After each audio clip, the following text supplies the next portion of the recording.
Greater హైదరాబాద్లోని చందానగర్ సర్కిల్లో భారీగా అక్రమ కట్టడాలు వెలుగు చూస్తున్నా మరి సర్కిల్ జిహెచ్ఎంసీ అధికారులు ఎటువంటి చర్యలు తీసుకోకపోవడంపై సర్వత్రా విమర్శలు వస్తాయి.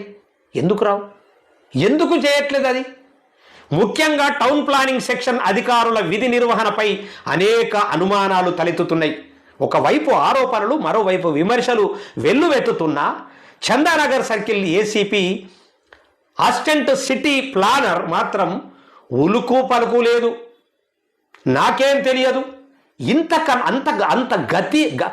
అంత గత అధికారుల పాపమే అంటూ అక్రమ నిర్మాణాలకు సంబంధించి గత అధికారులను బాధ్యులని చేసేందుకు ప్రయత్నిస్తున్నట్టు తెలుస్తూ ఉన్నది.